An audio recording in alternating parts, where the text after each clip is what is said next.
Hello guys, and welcome to my video celebrating 60 years of Doctor Who. And I gotta say, this has been my favourite TV show since I was 3. I started watching in 2005. My first episode was Dalek by, oh god, is it Robert somebody? I can't remember his name off the top of my head, but it was such a great episode and it really got me into Doctor Who, and I've been watching ever since. Did take a little bit of a gap over the Jodie Whittaker years just because I lost my interest in it, but I found it again during lockdown and finished it. And I gotta say, I am so excited for the 3 specials that are coming out for the 60th anniversary. Not only is my favourite actor back in the role of Doctor Who, David Tennant, but one of my favourite companions, Catherine Tate as Donna, is coming back for 3 feature-length specials. Guys, I literally cannot contain my excitement. It's 2 days away. 2 days! We've already seen our first little clip of David Tennant playing the 14th Doctor, which I'm going to talk about a little bit before we get into the main 3 specials and my sort of thoughts and feelings about them. So yeah, Liberation of the Daleks was like a little bit of a comic tie-in that sort of bridged the gap between the regeneration and the specials. I haven't read it, I'll be honest, but then I think the name of the Children in Need special was called Destination Skaro. Lots of interesting things that I noticed in that episode. First off, Davros can walk. That was quite crazy. But also, I kind of rationalized it as like this is before the accident. But also, Russell T Davies has come out and said that this is how Davros is going to be portrayed moving forward, and I think absolutely fine with me. However, I do hope that they turn sort of Davros's iconic chair into almost like a throne for him to sort of, I don't know, like there was a nice little image of like it being more of a chair than a, wait, it already is a chair, but like more of a chair that he can sit in and get out of than anything else. And it was so amazing to have is it Julian Bleach, I want to say his name is, back in the role of Davros. Absolutely killed it, got the rasp in his voice. It's so crazy to me that this man has played Davros 3 times in his life: 2008, 2015, 2023. That's crazy to me. Like, actually wild to me. It was just such a funny, entertaining little skit. It was also really funny to learn that in Doctor Who's wibbly wobbly timey wimey ness, the 14th Doctor is actually the reason why the Daleks have plungers instead of like a claw thing. I thought that was quite a nice touch, and it just shows that Russell T Davies is back and he is writing Doctor Who at its peak once more. It was at its peak back in 2008, 2007, 2008, and I'm so happy that we're back to sort of that nostalgia and sort of the excitement buzzing around Doctor Who once again. One of the other projects from the 60th anniversary celebrations is something called Tales from the TARDIS. I gotta be honest, I have not watched them. I know I'm a bad fan. I'm a bad fan. The one I have watched the most of is the one with Clyde and Joe Grant, purely because the episode that they're talking about is one that I have seen from Classic Who. I haven't watched the majority of Classic Who because up until the 1st of November it was not available to me without like paying a hefty fee every month. But now it's free on BBC iPlayer, but I am waiting. I have gotten a copy of An Unearthly Child, and I'm waiting to get it off my friend before I start watching all of Classic Who.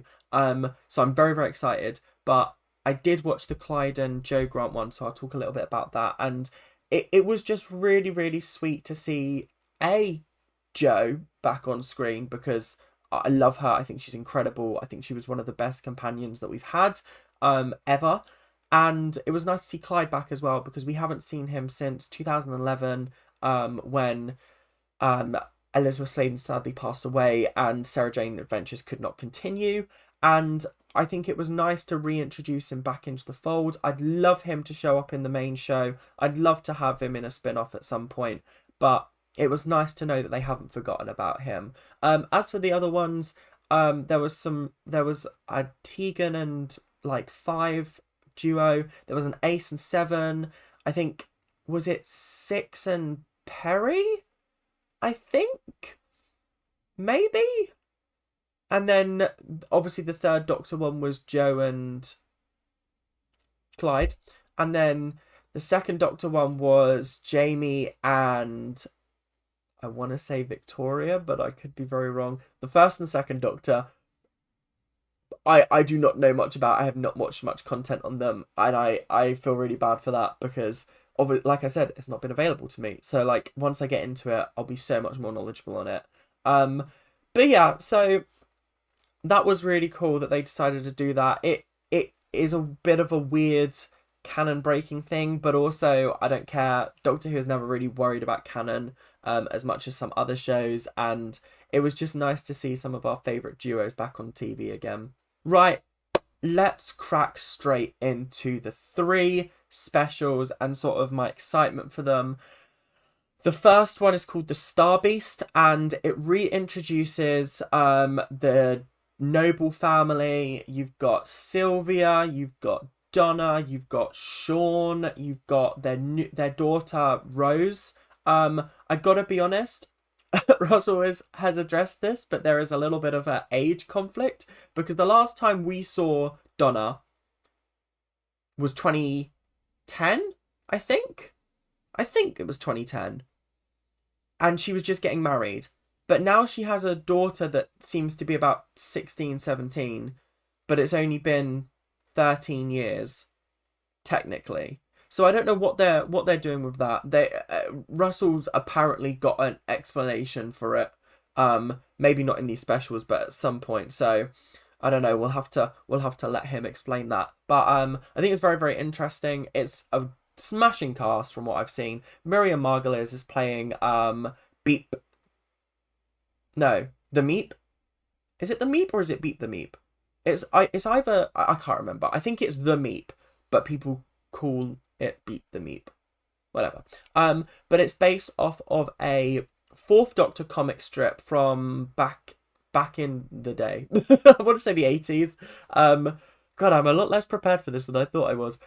Which I think is quite cool. It's nice that through the media of television, we're being able to sort of experience comic strips and sort of stories from the wider realm of Doctor Who on screen for the first time. I think that's very, very interesting. And what better way to do it than in the 60th anniversary? It also looks like we've got the return of Unit as well as some other interesting things. It's looking like Wilf is in the special. Bless him.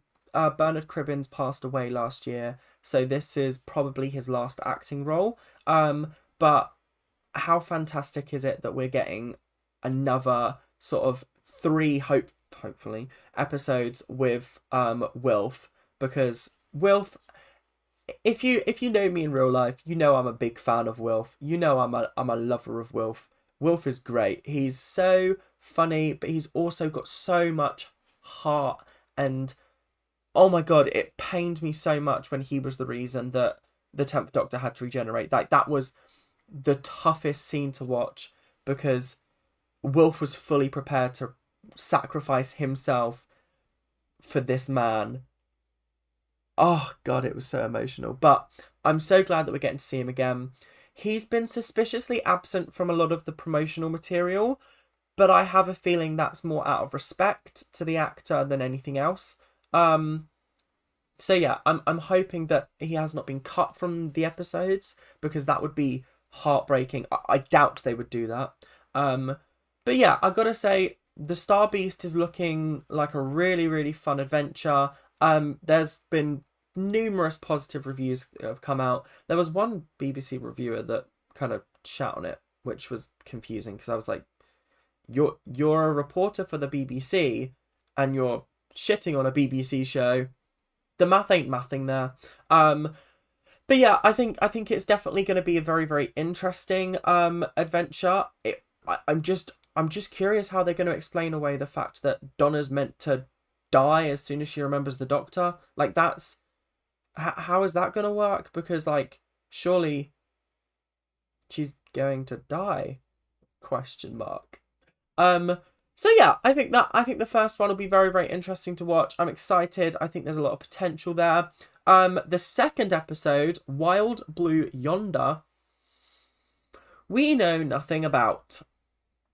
And that's both concerning, and it's also going to be the most incredible thing I think I'm going to watch this year. I'm conflicted at the moment, because here's my thoughts. They're keeping it secret for a reason.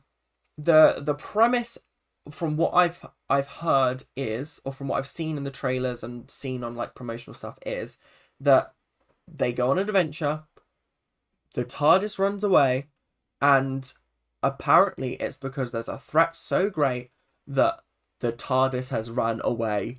Like, that's the premise of the story. So already I'm sitting there and I'm being like, okay, this is gonna frighten me. This is gonna be quite scary. Like, I'm not easily scared, but sometimes Doctor Who can make my flesh crawl. Like, oh, sometimes, it really freaks me out. But I'm excited because there is a cast list that has not been announced for it. They've obviously announced David and Catherine. I actually met Catherine. I say met, I didn't meet her, but she came to my university to do a little sort of inspirational talk and a little Q&A sesh, because one of my lecturers was actually on Doctor Who. Big shout out to Jason Pitt, we love you. And that was such an incredible like day of my life, because this woman who I have watched on Doctor Who and watched her sketch shows, watched her comedy shows, watched everything, was in person. I was like bit mind blown, bit starstruck. So anyway, and this was before it was announced that she was coming back as Donna. So like we were all sort of like, oh, do you miss playing Donna? And she was like, yeah, no, I do. Like, it was such an incredible part of my life, etc., etc. Little did we know she was coming back at that point. Oh, that was crazy. Like, looking back at that, that's actually quite crazy. But yeah, the second story doesn't have an announced cast list. I'm a bit concerned about that, but it also could mean we're going to see some familiar faces. There's been a lot of rumours flying around that maybe like Susan could be coming back, Martha Jones could be coming back, Rose could be coming back. I would just be happy if anyone coming back, if I'm being honest. I think the only person that I wouldn't want to come back, just because it's been too soon, is any of the 13th Doctor's companions. Maybe Yaz. I think I'd allow Yaz, just because out of all the 13th Doctor companions, I liked Yaz the most. But also, it's been too soon. It's like when David Tennant had gone and he came back for the 50th. It had been 3 years since he'd been the Doctor, so it felt like it was time for him to come back. Now it's been 10 years since he was the Doctor, so it feels like it's time for him to come back. It's been just a year since Jodie and Mandip left, so I think yeah, just give them a couple of years, and then I'm happy for them to come back. But just like, I just need a couple of years. But yeah, I think this second story, there's apparently a robot in it from the promotional like poster. Do you know what I mean? Like, they're giving nothing away about this. It's plain white walls. We know nothing about this bloody episode, and I'm concerned. I'm really, really, really concerned. Let's move on to the third story. The third story is The Giggle, and I gotta say, this is the one that's creeping me out the most, just because of the idea that they're bringing back the Celestial Toymaker in the form of Neil Patrick Harris, and he seems very, very creepy. And there's been a lot of discourse around a certain moment. In one trailer, it seems like Neil Patrick Harris is saying he is remembering me. In another one, it sounds like he's saying she is remembering me. And It's just a bit crazy. It is a bit wild because if it is the latter, then that means this is someone from Donna's past, and that could mean he's not actually the Celestial Toymaker. He's called the Toymaker, but they haven't called him the Celestial Toymaker. So it could be a completely different villain. I don't know. There's also rumors around the fact that it's something to do with the Trickster, and that's why it's like she is remembering me because of Turn Left with the Trickster Beetle, who was part of the Trickster's Brigade. They haven't done anything with the Trickster since season 3, I think, of Sarah Jane Adventures way back in 2009. Has it really been that long? Oh my god, I think it has, because he wasn't in season 4 or 5. And he was meant to come back in at the end of season 5 for like the big climactic finale, but he didn't. Oh, that's crazy. So it has been a long time since we saw the Trickster. I'd be down for a Trickster return. I think the Trickster was one of the more interesting villains that Sarah Jane Adventures came up with. And yeah, I think that'd be very, very interesting. There's just a lot of uncertainty. There seems to be a lot of incredible acting moments from what we saw from the trailer. Lots of David Tennant acting his socks off, which I'm so excited for. There's a heartbreaking moment where he sits down with Donna and goes, "I don't know whether I can save you this time." Swear to God, Russell T Davies, if you kill off Donna, I can't even say it. If you kill off Donna, I don't think I could ever forgive you. You've done so well with not killing off any of your companions, but making every single exit brutal. Don't kill her off.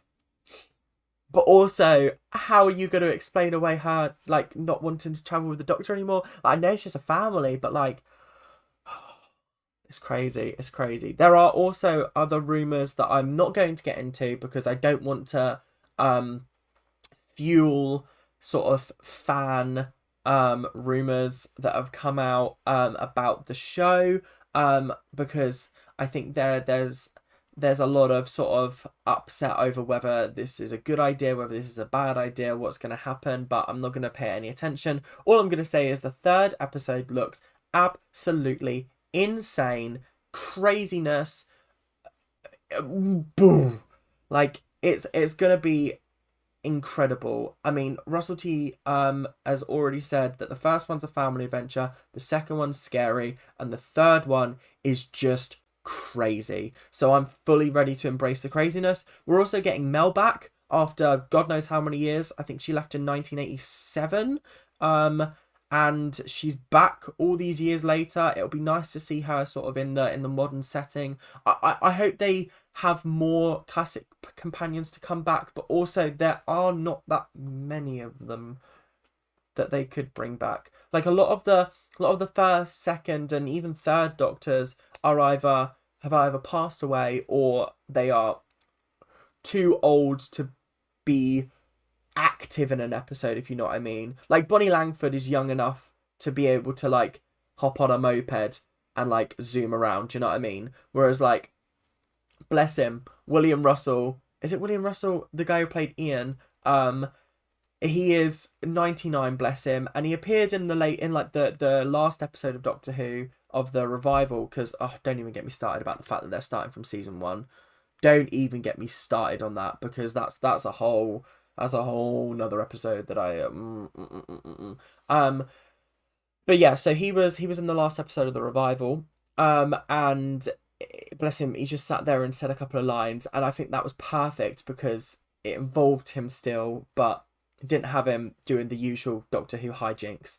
So as much as I would like some more classic Who companions, like I said, there's not that many left. Maybe Perry come back. I'd like to see Tegan back again, and Ace. Turlo? I don't know. Fourth Doctor companions. Leela, maybe? Maybe Nissa? Maybe Ramona? I don't know. I like I said, I don't actually know a lot about how those character arcs ended. So, like, once I get into Classic Who, we'll have to have another chat about that. But for now, The Doctor Who specials are looking incredible. Season 14 looks incredible. The Christmas special we haven't seen much of. It's called The Church on Ruby Road. And it sounds fun. Apparently it's got Davina McCall in it, so that's going to be quite funny. And apparently she gets killed by a Christmas tree. So that's fun. I won't engage in further speculation about the Christmas special, but I just find it funny that she's going to get killed by a Christmas tree. I don't even know if that's true, but it's just so funny to me. But yeah, thank you guys so much for watching. I hope you have a wonderful Doctor Who day, and I will see you guys hopefully in the future for more Doctor Who videos. Make sure to leave a comment, like, subscribe. Let me know you enjoy Doctor Who. If you do, then I'll make more Doctor Who content because I love Doctor Who, and I would happily talk about it for days and days and days. So yeah, thank you guys very, very much for watching. Subscribe, comment, do all that YouTube stuff, and I'll see you guys later. Bye now.